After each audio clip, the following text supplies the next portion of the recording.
Have you ever wondered if everything you see, everything you feel, even everything you remember, might not be real in the way you think it is?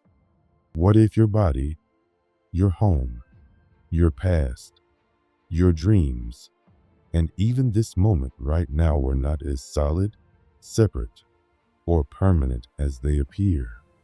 What if all of it, every shape, every memory, every part of your life, was actually part of a grand illusion? Not fake, but not exactly what you think. What if what you've called reality all your life is actually something your own mind is creating? What if you are not just living in the world, but projecting it like a dream?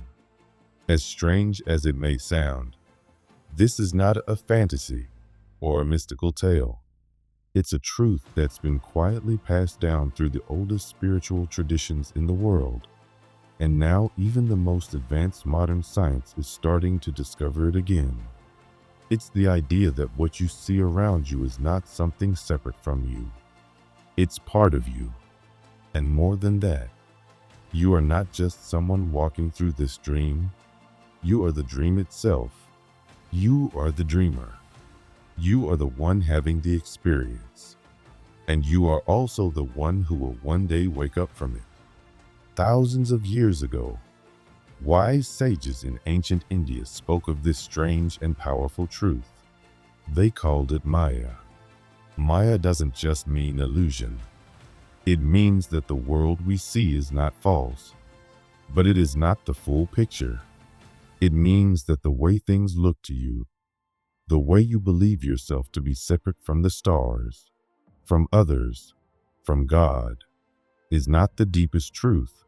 Maya is the force that makes the one infinite reality appear as many. It's the reason you feel small when you're actually vast. It's the reason you feel like something is missing, even though nothing ever was. It's the reason you keep searching for happiness in the future, thinking that maybe one more achievement, one more relationship, one more moment will finally bring you peace. But that peace is already inside you. It always has been. You just forgot. Maya is not a mistake. It's the very process through which the one universal consciousness, what some call God, the Source, or the Absolute, divides itself into countless pieces so it can experience life in all its forms, so it can know what it's like to be you and everyone else. And to do that, it forgets that it is everything. It pretends. It dreams. It takes on roles. It acts like it's limited. That's why each of us believes we are just this one person. We forget the truth of who we really are. But deep down, something in us remembers. Even now, as you read these words, something incredible is happening. The world you see is being created by your observation. Tiny waves of energy that have no fixed shape become actual particles, solid things, only when you look at them. That's not a metaphor. That's what quantum physics tells us. The act of observing turns possibility into reality. Your brain is taking tiny flashes of energy and turning them into a picture. Your senses are picking up signals, and your mind is turning those signals into a world. But even your body, the thing you feel so connected to, is constantly changing. Cells die and renew every moment. Thoughts come and go. Emotions rise and fall. And yet, something inside you stays the same. Have you ever wondered who that is? Who is the one watching your thoughts instead of being them? Who is the one who feels your feelings, but is not controlled by them? Who is the quiet witness behind your eyes, watching it all, birth and death, love and pain, gain and loss? That part of you, that calm, constant presence, is the real you, not your name, not your past, not your personality. Those things change, but the observer within you has never changed. Not since you were a child, not even in your hardest moments. That observer is awareness itself. That's your true self. Ancient teachers knew this long ago. They said that the world we see is not a thing we walk through. It's something being shaped moment by our relationship with it. It's not outside us. It's within us. You are not separate from life. You are life. You are the universe, pretending for a little while to be one person. You're like a wave rising from the ocean. It looks like its own thing, but it is still made of the ocean. It never stopped being the ocean, and neither did you. That is what Maya does. It lets the one pretend to be many. It lets the timeless experience time. It lets the infinite feel what it's like to be small. You, as consciousness, came here to experience this life. But in doing so, you forgot your true nature. You forgot your divine origin. You forgot your eternal light. And yet, that light never left you. You just closed your eyes to it. Now something in you is waking up. And once you start to wake up, you can never go back to sleep in the same way. To understand how deep this illusion goes, we can return to the ancient Vedas. In the Rig Veda, one of the oldest spiritual texts in the world, Maya is described as the creative power used by the god Indra to create worlds. But this wasn't about magic tricks. It was about the truth that reality doesn't come from physical stuff. It comes from a deeper source, consciousness. In another sacred text called the Mandukya Upanishad, the sages spoke of 4 states of being: waking, dreaming, deep sleep, and a 4th state called Turiya. Most people live only in the first 3, but Turiya is different. It is pure awareness. It doesn't come and go. It watches the other states, but it is not touched by them. It is always there, whether you're awake, asleep, happy, sad, or dreaming. That is the true you. That is consciousness. That is what never changes. The wise teacher Shankara gave a beautiful example. Imagine someone walking in the dark. They see something on the path and think it's a snake. They panic. Their heart races.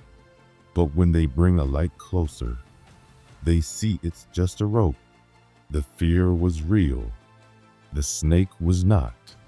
That's how Maya works.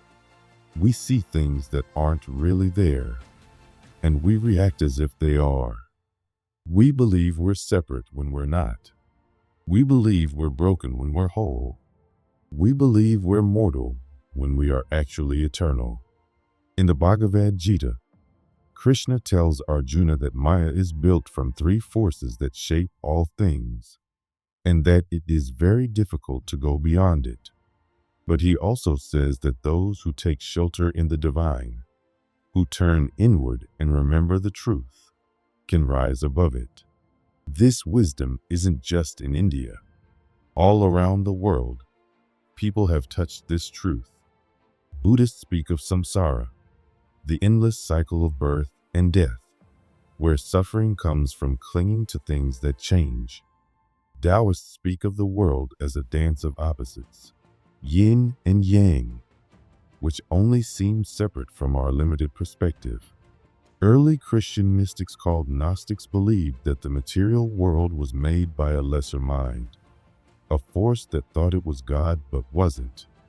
They said real awakening was realizing that the divine spark lives within you, hidden beneath the illusion. All of these teachings say the same thing in different ways. What you see is not the final reality. It's a mask. It's a story. There is something deeper behind it. Just like water becomes steam, but remains water, consciousness becomes the world but never stops being consciousness. Ancient Hermetic teaching said, the universe is mental. That means everything exists in the mind of the one. Everything you see is a thought. Everything you feel is part of a dream made of light. And because you are part of that one, your thoughts and attention help shape what becomes real. You're not just a character in the story. You are also the storyteller.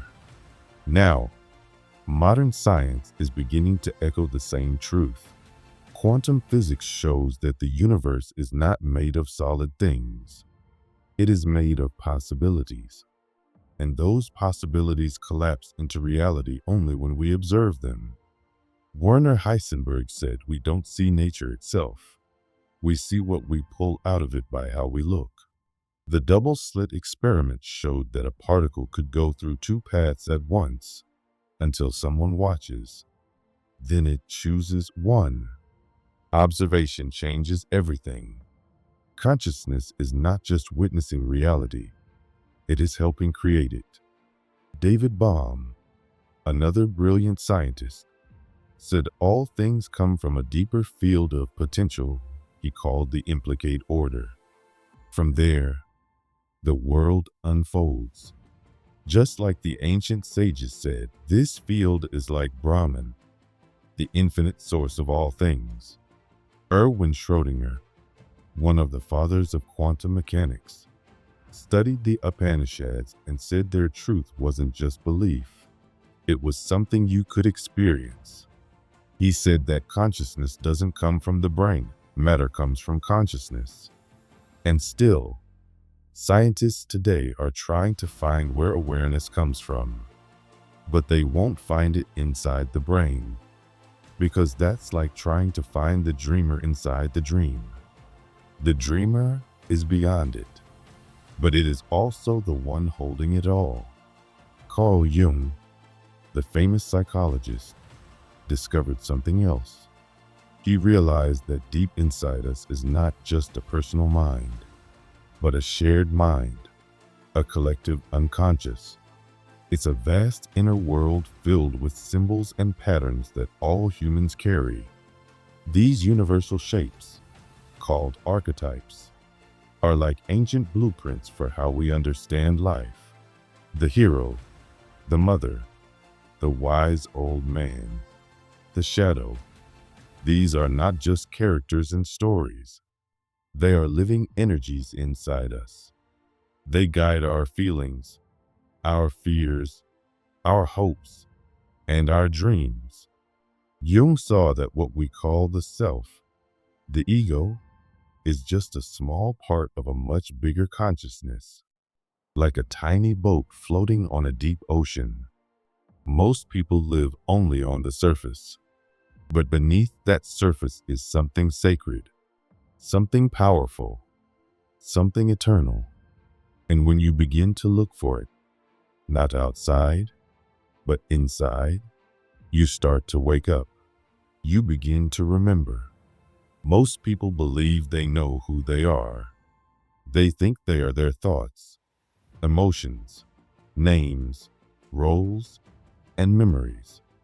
But deep beneath all of that, something much greater is quietly working.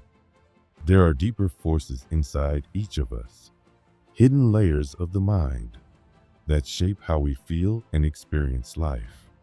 These forces are usually invisible, but they guide us more than we know. Real growth begins not just when you understand your personality or past, but when you begin to realize that you are not alone in your story. You are part of something vast, something eternal. Every human being shares something at the root, a deep connection that links all of us to each other through invisible threads of consciousness. Your personal journey is part of a much bigger one. This awakening doesn't stop with self-awareness. It reaches out into the fabric of the universe itself. One ancient teaching, from the Kybalion, says that nothing in the universe is ever still. Everything moves, everything vibrates, and science agrees. What looks solid, your body, the chair you sit on, the stars in the sky, is actually made of energy vibrating at different speeds. A stone and a cloud may appear different, but they are made of the same energy. They just vibrate in different patterns. The world around us is not as still or separate as it seems. But the deeper truth is even more powerful. You are not just observing the world. You are also a part of it. You are not just looking at reality from the outside. You are helping to create it from within. The idea that we are separate from the world is an illusion. It only seems that way. In truth, there is no me and the world.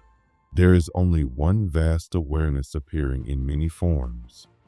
Consciousness divides itself not because it is broken, but because it wants to feel, to explore, to know itself.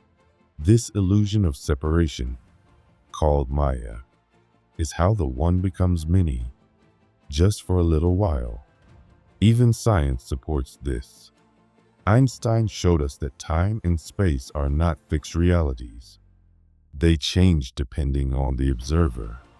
And this matches the teachings of ancient spiritual traditions like Vedanta, which said long ago that time and space are not ultimate truth. They are mental tools that allow us to have experiences, to move through life moment by moment, even though what we really are is infinite and timeless. Quantum physics goes even further. It tells us that particles, no matter how far apart, can stay connected. They react instantly to each other. This means that everything is tied together in ways we can't always see. And this also reflects the oldest spiritual teachings that said, all of this is one. Everything is connected. Nothing is truly separate. What looks like many things is actually one divine reality expressing itself in different ways. And so we reach the real question, what do you do with this truth? Once you understand that what you see is shaped by your own mind, that reality itself is built inside your awareness, how do you live differently? Do you reject the world? Do you stop caring? No, the answer is not to escape life, but to see it clearly. Maya is not your enemy. It's not a mistake. It is how consciousness experiences itself. Without it, there would be no love, no growth, no beauty, no learning. It lets the infinite become visible. It allows forgetting, so we can rediscover. It allows pain, so we can heal. It gives us stories, so we can wake up inside them. The ancient seers described 3 levels of reality. There's the dream world, which feels real when you're dreaming, but fades when you wake up. There's the everyday world, which seems solid and reliable. And then there's the highest reality, pure consciousness, unchanging, eternal. That is what you truly are. The rest are passing reflections.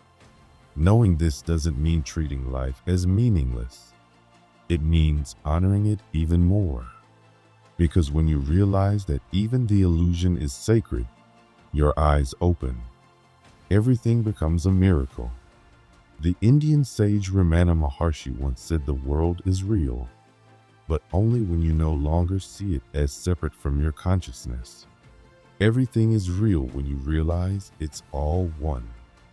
Carl Jung, the famous psychologist, said that spiritual growth doesn't mean destroying the ego. It means letting your ego become a window for your deeper self to shine through. In ancient alchemy, this was called dissolve and recreate.